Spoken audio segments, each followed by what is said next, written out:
नमस्कार सभी को, कैसे हम सब लोग। देखिए, यूपी टीजीटी भर्ती के ऊपर हम बात करने वाले हैं। काफी सारे बच्चों का डाउट था रिजल्ट को लेकर कि रिजल्ट कब तक आएगा। तो मेरे भाई, रिजल्ट का इंतजार आपका अब फाइनली खत्म हो गया है। देखिए, 3895 डीवी के लिए क्वालिफाइड, ये क्या मैटर है, इसको हम अच्छे तरीके से समझेंगे। ठीक है, इसके साथ ही देखिए, आपके ऑल सब्जेक्ट हैं, चाहे आप जैसे आपका Hindi, English, math, social science, Sanskrit, physical education, commerce वगैरह, होम से सब कुछ एक एक चीज जो रह गया वो आगे भी। ठीक है, रिजल्ट से पहले कट ऑफ देख लीजिए भाई। ठीक है, आपका रिजल्ट है, इसके साथ ही आपकी कट ऑफ है। एक एक चीज को, काफी सारी स्लाइड है, इसके अंदर हम बात करेंगे। कुछ चीजें हैं जो मैंने यहाँ पे नहीं बताई, वो भी चीजों के ऊपर बात करेंगे। आपका कोई डाउट, कोई क्वेरी हो तो कमेंट बॉक्स में आप हमसे पूछ भी सकते हो। तो चलिए भाई, देखिए, यूपी टीजीटी क्या है। यूपी टीजीटी परीक्षा 2026 परिणाम और कट ऑफ और दस्तावेज सत्यापन का जो पूरा मैटर है वो क्या कहता है। देखिए, परीक्षा के आंकड़े, विषयवार कट ऑफ और डीवी की मास्टर चेकलिस्ट का संपूर्ण विश्लेषण हम इस वीडियो के अंदर जानेंगे। सबसे पहले थोड़ा सा ओवरव्यू देखते हैं, उसके बाद हम आगे की डिटेल से धीरे धीरे डिटेल में चलेंगे। देखिए, परीक्षा का समग्र परीक्षा परिदृश्य, प्रतिस्पर्धा का स्तर क्या है। देखिए, उपस्थिति का अगर मैं विश्लेषण करूं, उपस्थिति का विश्लेषण करूं तो कुल आवेदन 8,68,531, 2,68,791 बच्चे आए इसके अंदर। अब देखिए, 31% क्या है, परीक्षा का स्तर मध्यम से कठिन, मॉडरेट टू हार्ड रहा। परिणाम मुख्य रूप से इन्हीं 2,68,000 उम्मीदवारों के प्रदर्शन पर निर्भर रहा। टोटल जितने कैंडिडेट थे उनका सिर्फ और सिर्फ 31%, 31% बच्चे ही एग्जाम देने पहुंचे। यहाँ पर दो बातें होती है एक पॉजिटिव पॉइंट लेकर चलें कि बहुत ही कम बच्चों ने एग्जाम दिया, कट ऑफ कम रहेगी। दूसरा पॉइंट कि बहुत ही कम बच्चों ने एग्जाम दिया, लेकिन जितनों ने दिया वो सब के सब पढ़ने वाले हैं। पढ़ने वाला बच्चा कभी भी एग्जाम से नहीं चूकता है। 1-2% भले ही कोई कान से रह जाए, लेकिन पढ़ने वाला, चाहे कहीं भी किसी भी कोने के अंदर एग्जाम ले लो, पढ़ने वाला वहां पर जरूर पहुंचता है। कुल पदों का विवरण करें तो पुरुष के लिए 3213, महिला के लिए 326। अब देखिए, श्रेणीवार पदों का वर्गीकरण करूं तो मैं यूआर कैटेगरी पुरुष से 1840, महिला के 181, ओबीसी पुरुष 866, महिला 89, एससी पुरुष 503, महिला 56 पोस्टें। एसटी की बात करूं तो पुरुष 4 है, महिला 0 है। इस तरीके से आपका कैटेगरी वाइज ये आंकड़े परिणाम और कट्टों को निर्धारण करने के आधार है। आपके कट्टो जो डिपेंड करते हैं, कुछ इनके ऊपर डिपेंड करता है आपका कि पोस्टें कितनी है, कितने बच्चों ने एग्जाम दिया, सब्जेक्ट है, कैटेगरी, इन सभी, इन जो आंकड़े हैं, इन सभी की कार कह सकते हैं, इनके ऊपर आपका जो है कट्टो है पूरी इनके ऊपर डिपेंड होती है।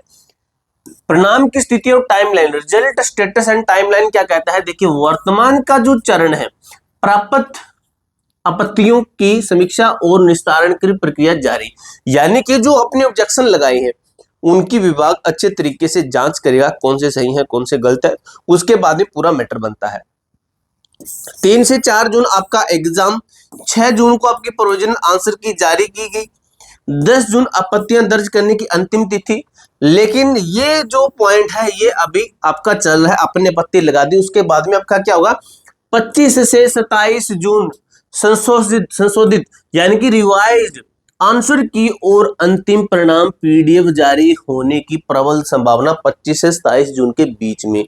अब दोस्तों, ये जो 25 से 27 जून के बीच में जैसे आपका रिजल्ट आएगा, जितनी भी पीडीएफ रहेगी आपकी, जितनी ए टू जेड जितना रिजल्ट की पीडीएफ रहेगी, हमारे इस टेलीग्राम ग्रुप के अंदर आपको एक वीडियो मिलती रहेगी। एक टेलीग्राम ज्वाइन कर लेना और इसके अंदर हम आपको एक एसएमएस के माध्यम से बता भी देंगे कि आपका रिजल्ट जारी हो चुका है। A to Z form 01 link description box के अंदर दिया गया है। देखिए भाई, अब इस चीज को और समझिए। प्रत्याशित बोनस अंक मैट्रिक्स, एक्सपेक्टेड बोनस अंक मैट्रिक्स क्या कहता है, 3 बोनस अंक कैसे मिलेंगे। तो इंग्लिश के अंदर है, आपके मैथ के अंदर है, सामाजिक विज्ञान यानी कि सोशल साइंस के अंदर है, गृह विज्ञान होम साइंस के अंदर है, बायोलॉजी के अंदर है। ठीक है, और उसके साथ ही 2 बोनस अंक किनके अंदर है, हिंदी के अंदर है आपका, ठीक है, संस्कृत है, शारीरिक शिक्षा फिजिकल एजुकेशन के अंदर है, कला आर्ट के अंदर है, विज्ञान के अंदर है, उर्दू कृषि इसके अंदर है। अगर मैं 1 बोनस अंक की बात करूं तो वो आपका वाणिज्य कॉमर्स के अंदर है, संगीत म्यूजिक के अंदर है। देखिए, अंग्रेजी विषय पर विशेष ध्यान दें, आउट ऑफ सिलेबस के 40-41 प्रश्नों में अप्रत्यक्ष कठिनाई उठाई गई है। हालांकि इन सभी पर बोनस अंक मिलना असंभव है, बिल्कुल ना के बराबर है। अधिकतम 3 संभावित, लेकिन इस विवाद के कारण अंग्रेजी का परिणाम रुक सकता है। काफी सारे बच्चे कह रहे हैं कि जो इंग्लिश का है इसके अंदर आउट ऑफ सिलेबस पेपर आया है, कट ऑफ सबसे कम इसकी है, तो मेरे भाई आउट ऑफ सिलेबस पेपर आ सकता है, लेकिन पूरा नहीं आ सकता। कुछ हद तक क्वेश्चन आउट ऑफ सिलेबस दे सकते हैं, ठीक है, ये हक होता है विभाग का, क्योंकि अगर पूरा ये आसान बना देंगे तो पेपर आपका हार्ड इजी हो जाता है, पेपर के अंदर कट ऑफ हाई जाती है फिर, ठीक है, कट ऑफ हाई जाना भी अपने आप में विभाग पर सवाल उठ सकते हैं। कभी मैं आपको बताऊंगा वीडियो के अंदर, कोर्ट केस हुआ इस मामले के अंदर, कट ऑफ जो है प्रॉपर 100 में से 100 काफी बच्चे ले आते हैं तो कोर्ट केस हो जाता है। मान लीजिए 100 पोस्टें हैं, 100 पोस्टें हैं और लगभग 500 बच्चों ने एग्जाम दिया, 500 बच्चों ने एग्जाम दिया मान लीजिए, ठीक है, मैं आपको बता ही देता हूं लगे हाथ, ठीक है।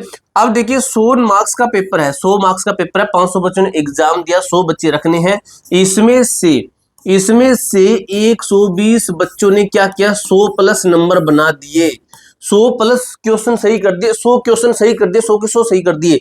ऊपर के जो 20 बच्चे हैं इनको सेलेक्ट करना पड़ेगा, क्योंकि क्राइटेरिया जब इनका ये है कि हम 100 नंबर का पेपर लेते हैं, 100 नंबर लाने पर पास हो जाते हैं, तो ये केस कर सकते हैं। इस तरीके से केस हुआ था, इसलिए ये इस चीज से डर कर आपका पेपर उस तरीके से बनाते हैं। संभावित कट ऑफ डैशबोर्ड स्टेम वाणिज्य कृषि, कुल 125% 500 कोई नेगेटिव मार्किंग नहीं, महिला अभ्यर्थी पुरुष कट्टों से 3% कम कर लेंगी, ठीक है, वो अपना बना लेंगी, ठीक है। मैथ के अंदर बात करें तो यूआर 105 से 7, ओबीसी 102 से 104, एससी 95 से 97, और बात करें विज्ञान साइंस के अंदर यूआर 90 से 92, ओबीसी 86 से 88, ईडब्ल्यूएस 84 से 85, एससी 80 से 81।